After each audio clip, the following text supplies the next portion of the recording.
Hi, this is Tracy at Tracy Dreams.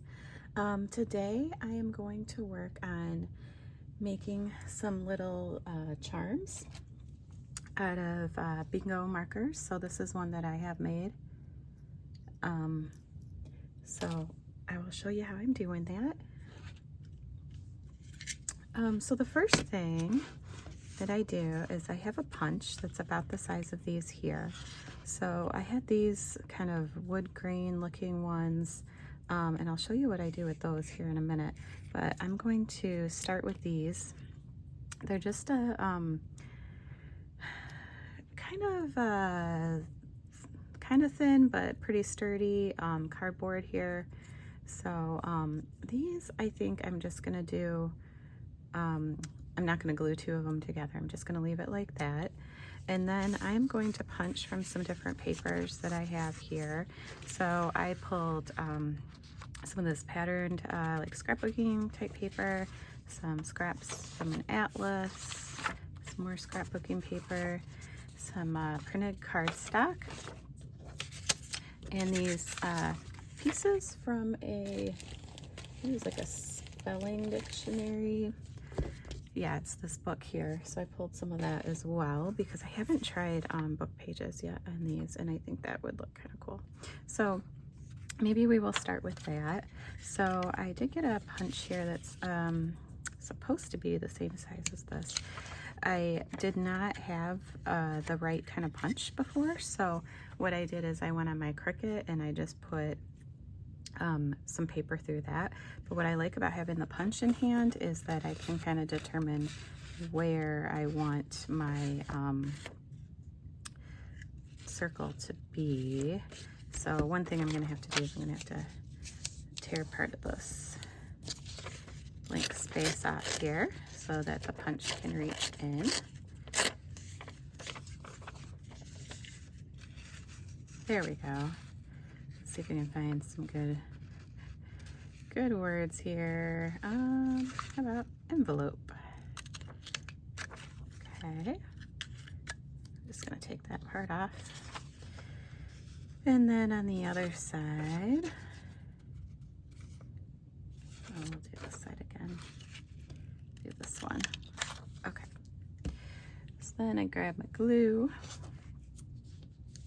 Hopefully these aren't too big. Let me see here. They're hard to pick up once you get them going.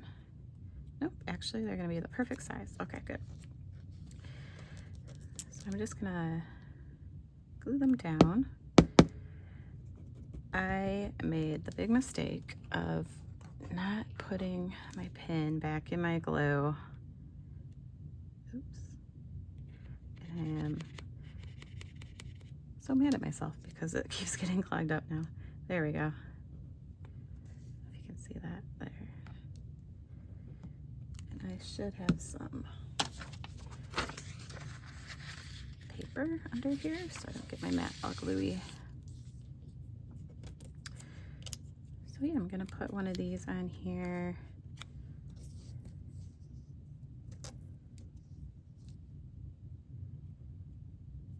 I have gotten several bingo sets lately, and I buy them for the cards and the little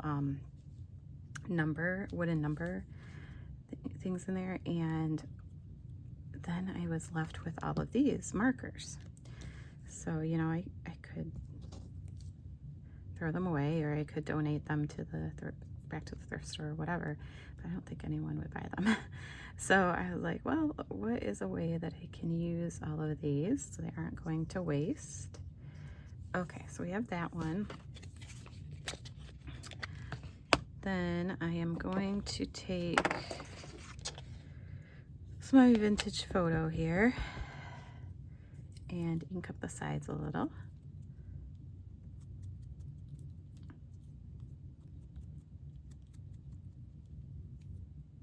Oh.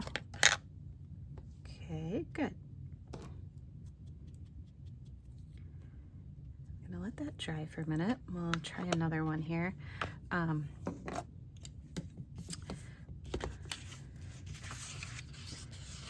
So yeah, I have not been crafting as much as I would like to, because well, we've been kind of busy with kids' activities and stuff, but also I've been cleaning through my craft room and reorganizing some things, putting some things on Etsy and getting rid of some stuff just because I had too much. And I enjoy thrifting. I enjoy a lot going to estate sales and yard sales and things, as you guys can probably see if you've seen any of my other videos.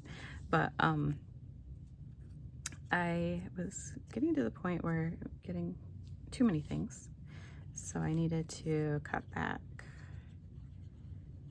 or go through my stuff and get rid of some things. So I've done a little bit of both.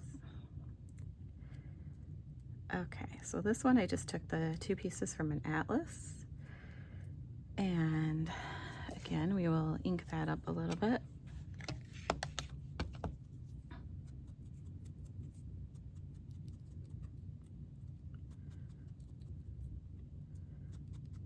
Make sure the other side is looking kind of inky too.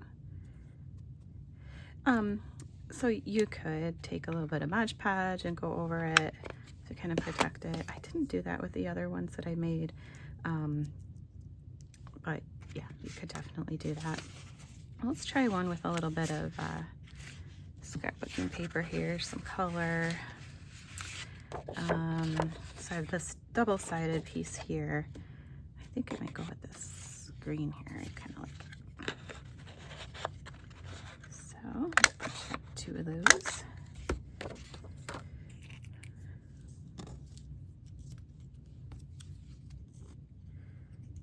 I have a lot of book pages too. I should probably make some more with some book pages. I think that would look cool.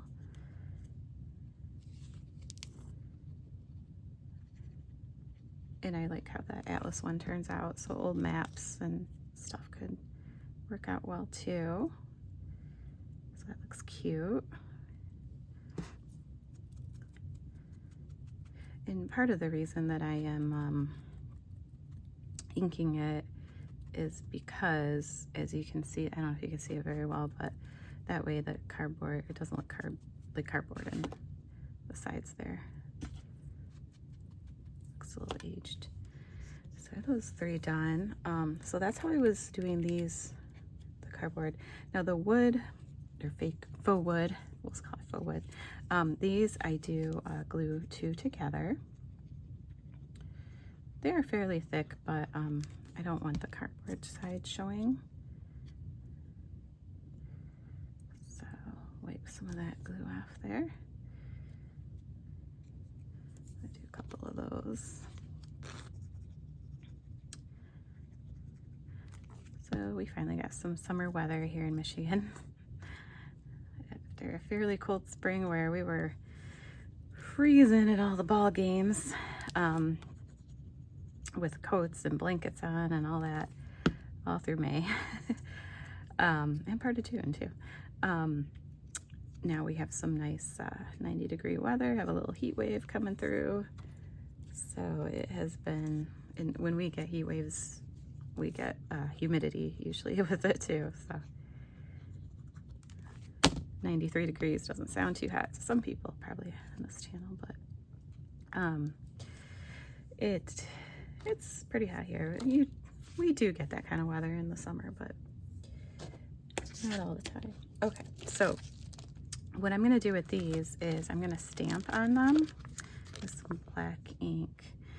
So I have some number stamps, but I also have these like postal stamps too, and those little circles are about the size of this here. So I'm gonna take one of those. I'm using the archival ink for this. Get a baby wipe ready. With the archival ink, I always wipe my stamps off right away because it doesn't come off very easily. And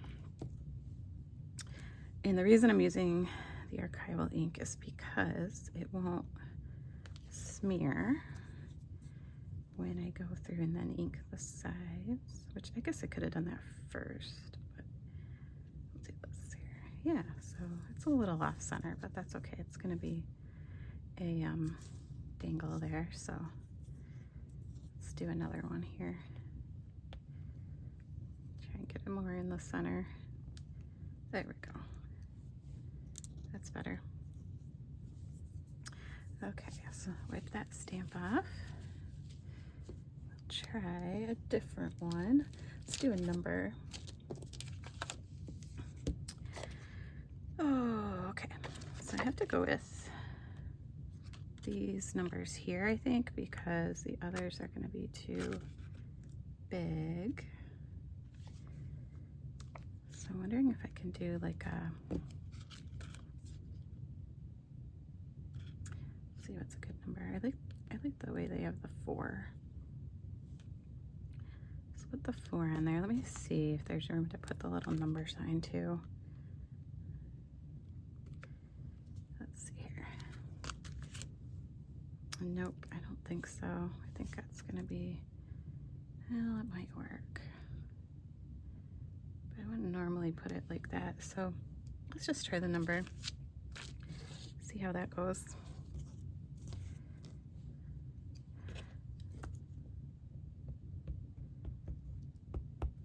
Okay.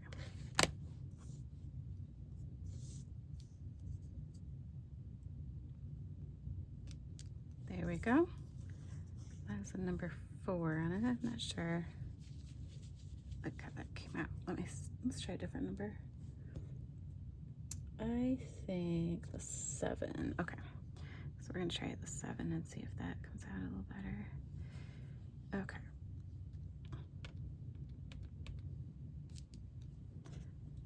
Kind of lightly stamped it because I don't want too much ink on there because it looks like a little smeary if you get too much on there. There we go. That one turned out good. I like that. I like that 7. Okay. So now, I'm gonna pull out my Crop-A-Dile, and we're gonna poke a hole through these and put a little eyelet in there.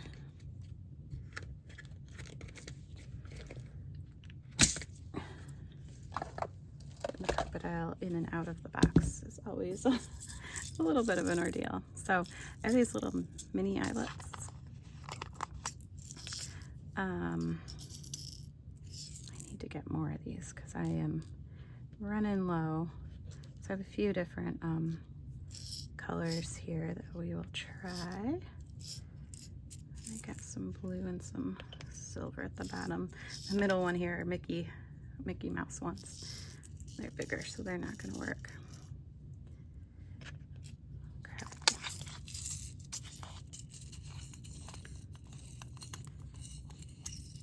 I have some blue, black, and silver here.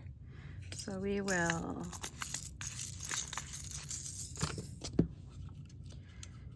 take my Crop-A-Dile. So let's start with this one here. This is the one I put the scrapbook paper on. I'm just going to put a little hole in there. And then we'll put the eyelet through. Let's do silver on this one.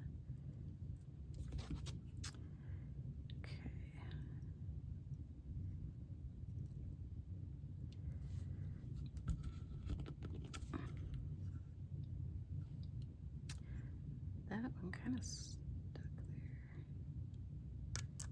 there. Oh, that was weird. Okay, that eyelet was a little long for these. Some of my eyelets are longer than others. So now I'm just gonna put one of these little bulb pins in there.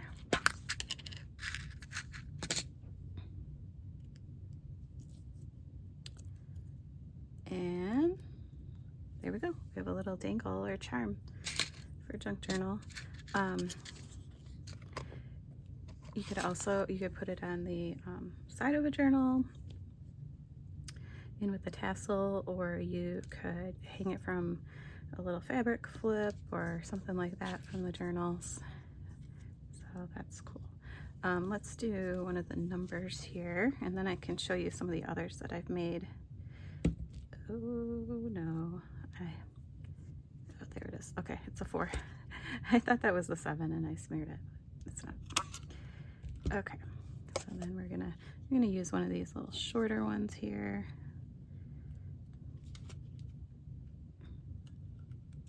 Okay, squeeze crap. My Crop-A-Dile always gets like, kind of stuck. I squeeze too hard. Okay. We'll grab one of these little bulb pins here. And there we go. Cute little charm. So let me show you a few of the others that I've made.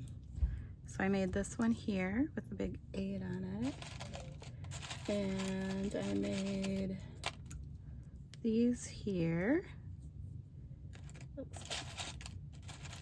And this one. This has 2 different kinds of paper on each side. I think the yellow ones were some of my favorites. I like that paper. It was pretty. So yeah, it's just an idea for how I'm going to use up a lot of these extra bingo pieces, rather than tossing them or donating them, and then they probably get tossed anyway because I don't think anyone's going to want to buy them. So thanks for joining me today, and if you like this video, please click like. If you'd like to see more videos, please subscribe to my channel. Thank you. Bye.